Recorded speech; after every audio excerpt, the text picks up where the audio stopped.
देखती आंखों और सुनते कानों को रोशनी वॉइस की तरफ से अस्सलाम वालेकुम। मक्का मुकरमा में एक औरत थी, उसको अपने हुस्न पर बड़ा नाज था। वो एक मर्तबा नहाने के बाद कपड़े बदलकर अपने बाल संवार रही थी। आईने के सामने खड़ी थी और अपने आप पे बहुत ही फिदा थी कि मैं बहुत ही हूर परी हूँ। खावंद को जब देखा तो उसने बड़े नाज नखरे से बात की, है कोई मर्द ऐसा जो मुझे देखे और मेरी तमन्ना ना करे? तो खावंद ने कहा, हाँ है। उबैद बिन उमरिया मस्जिद नबवी में मदारस और खतीब थे। तो मियाँ बीवी का ताल्लुक अजीब सा होता है। आगे से कहने लगी, तो दे मुझे इजाजत, मैं तुझे दिखाती हूँ वो फिसलता कैसे है। उसने कहा, ठीक है, मैं इजाजत देता हूँ। औरत को इजाजत मिल गई और वो निकली, फिर मस्जिद के दरवाजे पर आकर रुक गई।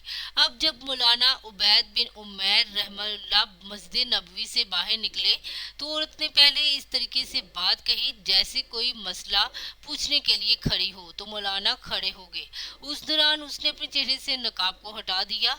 उसका ख्याल ये था कि जब वो मेरे हुस्न व जमाल को देखेंगे तो फिदा हो जाएंगे। जैसे ही उसने ऐसा किया तो उन्होंने नजर हटा दी और कहा, देखो क्यों ऐसे काम के बारे में सोचती हो जिससे तुम्हें दुनिया में भी जिल्लत मिलेगी और आखिरत में भी जिल्लत मिलेगी।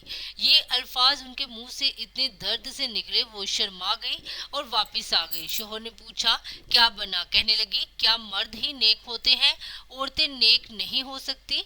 नेक बीवी बनूंगी। उसके बाद उसकी जिंदगी बदल गई। उसके बाद रोज वो खावन से पूछती, ईशा के वक़्त की तुम्हें मेरी जरूरत है? अगर कहता हाँ तो वो वक़्त खावन के साथ गुजारती, और अगर वो कहता नहीं तो जबा पहन लेती और सारी रात मसल्ले पर इबादत करती। उसका खावन कहा करता था, पता नहीं उबैद बिन उमैर ने एक फिक्रा बोलकर मेरी बीवी को नेक कैसे बना दिया। शक करने लगा और चले तो ये कैफियतें उनके लिए थी कि परवरदिगार आलम ने उनके दिलों में एक ऐसा असर डाला हुआ था, ईमान कामिल उनके दिलों में था। और ये नहीं कि सिर्फ बड़े लोगों को ये हाल था, बच्चों का भी यही हाल था।